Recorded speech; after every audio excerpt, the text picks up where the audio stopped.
Pekne, milí priatelia, dnes sa s naším špecialistom na elektrozariadenia Štefanom Červenkom porozprávame o triedení elektroodpadov a batérií na cintorínoch.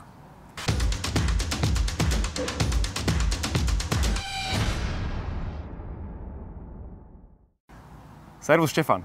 Ahoj. Nachádzame sa v rakúskom cintoríne a môžeme sa aj pozrieť na to. Je to jeden z cintorínov, kde už je perfektne zmanéžované triedenie odpadov. A pozri sa, tu vidíš aj kontajner, do ktorého sa zbierajú elektrické sviečky. Čo na to povieš? Myslím si o tom to, že je to možno jedna z prvých samospráv na Slovensku, ktorá zaviedla zber elektroodpadov aj na cintorínoch. Nie je ich veľa. Nie je ich veľa. Väčšina cintorínov dokonca netriedi odpady vôbec. Takže je to veľmi milé prekvapenie. Je to milé prekvapenie. Môžeme aj nahliadnúť donútra, ako to tam vyzerá. A skús to ty okom odborníka nejako komentovať, že či teda to triedenie tu aj funguje podľa teba. V samotnom kontajneri na elektrozariadenia dominantne elektrické sviečky.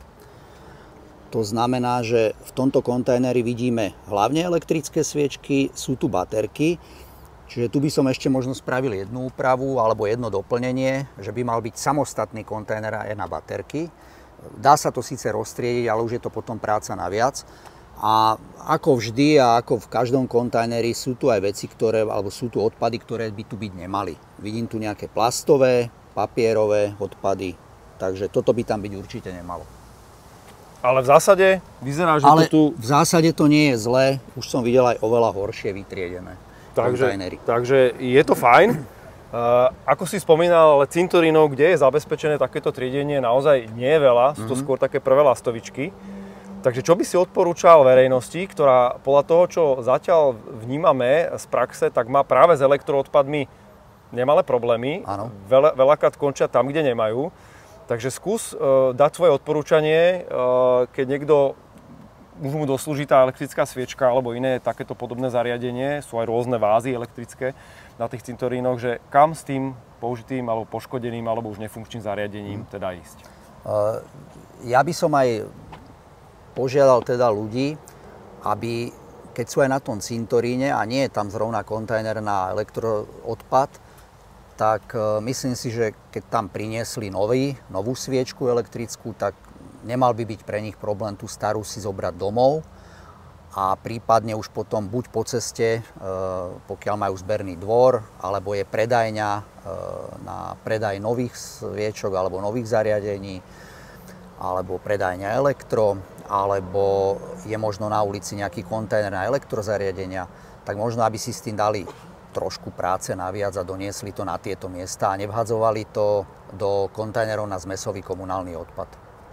A dôležité je povedať, že prečo vlastne zbierame tie elektroodpady na tých tzv. Miestach spätného zberu, ktoré Štefan vymenoval. Vlastne sú dva hlavné dôvody, kvôli čomu elektroodpady separujeme. Prvý dôvod je ten, aby sme nezaťažovali komunálny odpad napríklad ťažkými kovmi a inými nebezpečnými látkami. A druhý dôvod je ten, že chceme z elektrozariadení vyťažiť nejaké ďalšie prvky, ktoré potom vieme celkom dobre zhodnotiť a sú aj celkom vzácne. Presne tak. Takže triedime tieto odpady preto, aby sme ich mohli posunúť na recykláciu. Žiaľ, čo často vidíme v realite, končia nám v tých zmesových kontajneroch alebo na čiernych skladkách v prírode, čo je veľmi, veľmi zlé práve pre obsah nebezpečných látok. Štefan, ďakujeme veľmi pekne za tvoje cenné rady. Tejto téme, zaujímavej téme sa budeme ešte venovať. A ďakujeme každému, kto sa snaží správne triediť aj na cintorínoch. Dovidenia. Dovidenia.